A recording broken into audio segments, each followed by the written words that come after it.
Hello, and welcome to Tuning In and Tuning Up, our companion conversations for our Wednesday noon hours series, where we invite local professional listeners to share some of their tips.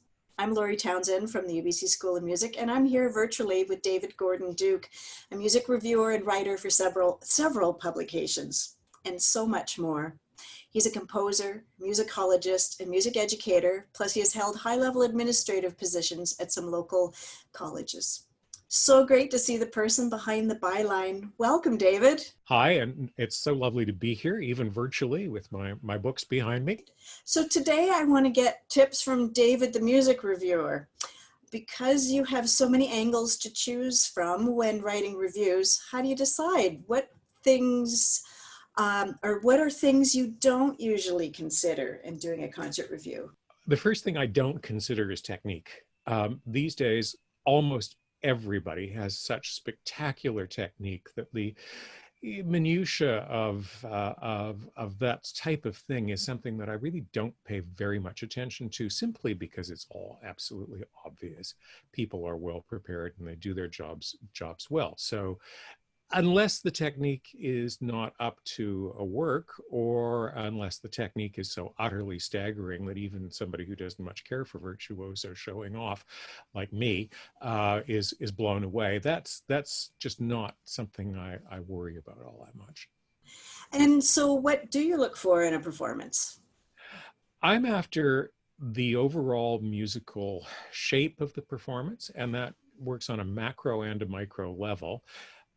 Let me explain. I want to hear form. I want to hear thought. I want to hear that somebody has digested the work of music that they're playing, and is going to give me insight into the structure of the piece, as well as just the bar by bar content.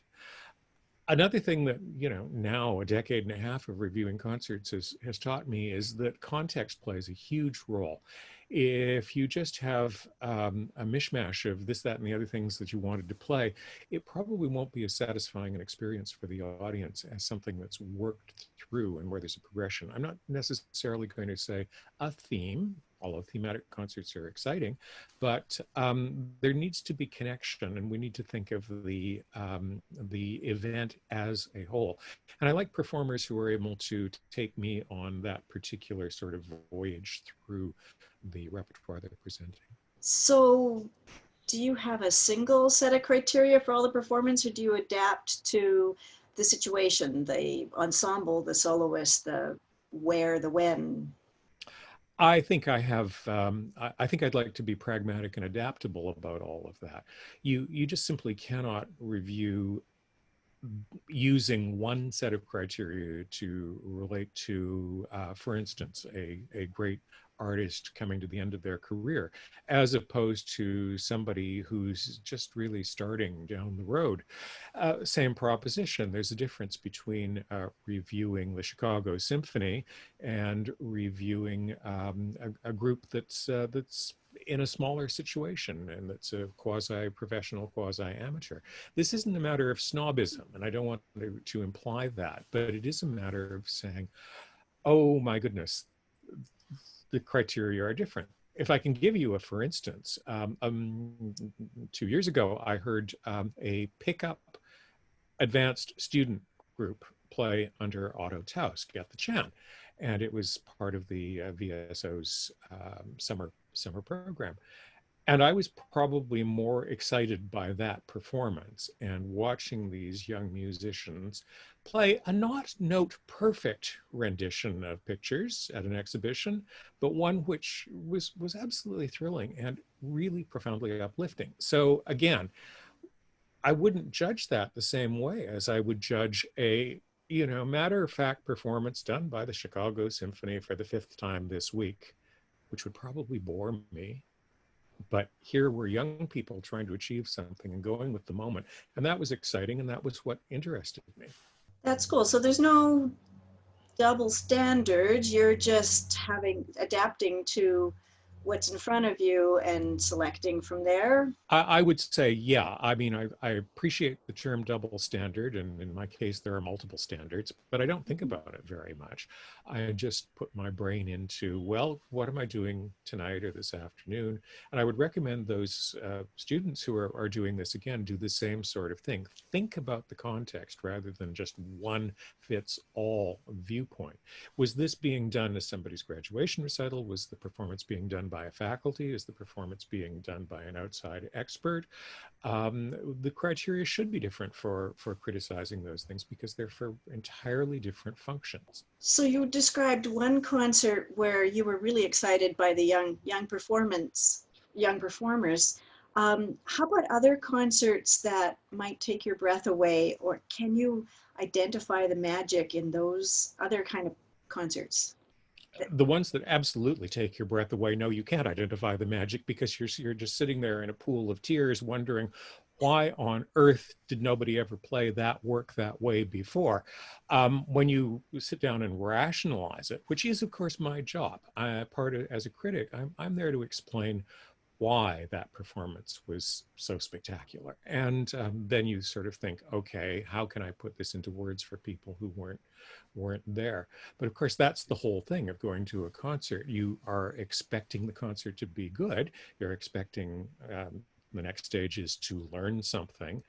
Then the next stage is you're hoping you're going to like all of that, and the final stage is the absolute pinnacle of, was I moved by that? Was I moved and profoundly affected by what happened here? And that doesn't happen every time I go into the theater, but it happens more frequently than I might be prepared to anticipate, and it's what one is always looking for. Just based on what you've just been chatting about for these last few minutes, I'm curious. You were talking about the journey that they're taking you on, and that the composer's taking you on.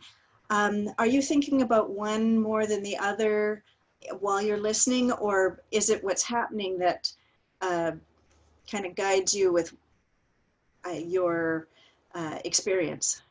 That's an interesting question because it of course, like everything else, varies. A performance by, let's choose a pianist. I'm very fond of Murray Pariah. Um, I go to a Murray Pariah concert saying he is going to teach me about things I've never contemplated in rather standard repertoire, because he's a rather standard repertoire type of pianist, but I know I'm going to get amazing things out of the experience. I'll contrast then that with something that happened to me fairly recently when Thomas Adish came to Vancouver and played one of the 2 or 3 greatest piano recitals I've ever heard in my life. And what was so special about that one was, while he was premiering a new piece of his, a paraphrase on his scandalous opera, Powder Her Face, he put it in context so that the whole program, even though it consisted of Wagner adapted by Liszt and Janacek and Beethoven, the whole program was composed. It was, okay, now I see how all these pieces fit together and how he has taken from all of these ideas and worked into his piece and so on and so forth. It was astonishing. It wasn't just a piano recital, and it wasn't just hearing a brand new piece. It was seeing somebody who took programming to such a level. I mean, how much would we want to hear Brahms play Beethoven?